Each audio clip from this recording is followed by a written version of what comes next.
Bismillahirrahmanirrahim. Sa ngalan ng Allah, ang mapagpala, ang mahabagi. Ang lahat ng pagpupuri ay sa Allah lamang, ang Panginoon ng mga daigdig. Itinuturing ng mga Muslim na ang banal na Quran ay pawang salita ng Allah na ipinahayag kay Propeta Muhammad sa makaninawaang kapayapaan na siyang pangwakas at panghuli sa mga propeta at sugo na ipinadala sa daigdig. Ang banal na Quran ay pinahayag sa wikang Arabic, isang wikang tunay na mayaman at may natatanging pamamaraan sa pagpapahayag na siyang dahilan kung bakit ang banal na Quran ay hindi kayang pamarisan o isalin ng tuwiran sa anumang ibang wika. Napakalaki ngayon ang pangangailangan ng sangkatauhan upang malaman at maunawaan ang nilalaman ng banal na Quran. Dahil sa pangangailangan ito, ang pagpapaliwanag sa kahulugan ng banal na Quran ay patuloy na inilalathala sa iba't ibang wika.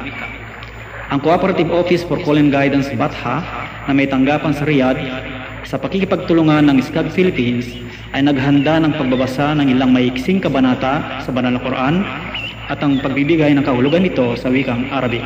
Naway makatulong ito sa ating mga kapatid, lalong-lalo na sa mga bagong Muslim, sa kanilang tungkulin na maisaulo ang banal na Quran upang maisakatuparan na ang ganap ang kanilang sala, pagdarasal sa Islam. Naway pagpalain ng Allah ang pagsisikap nito. Amin.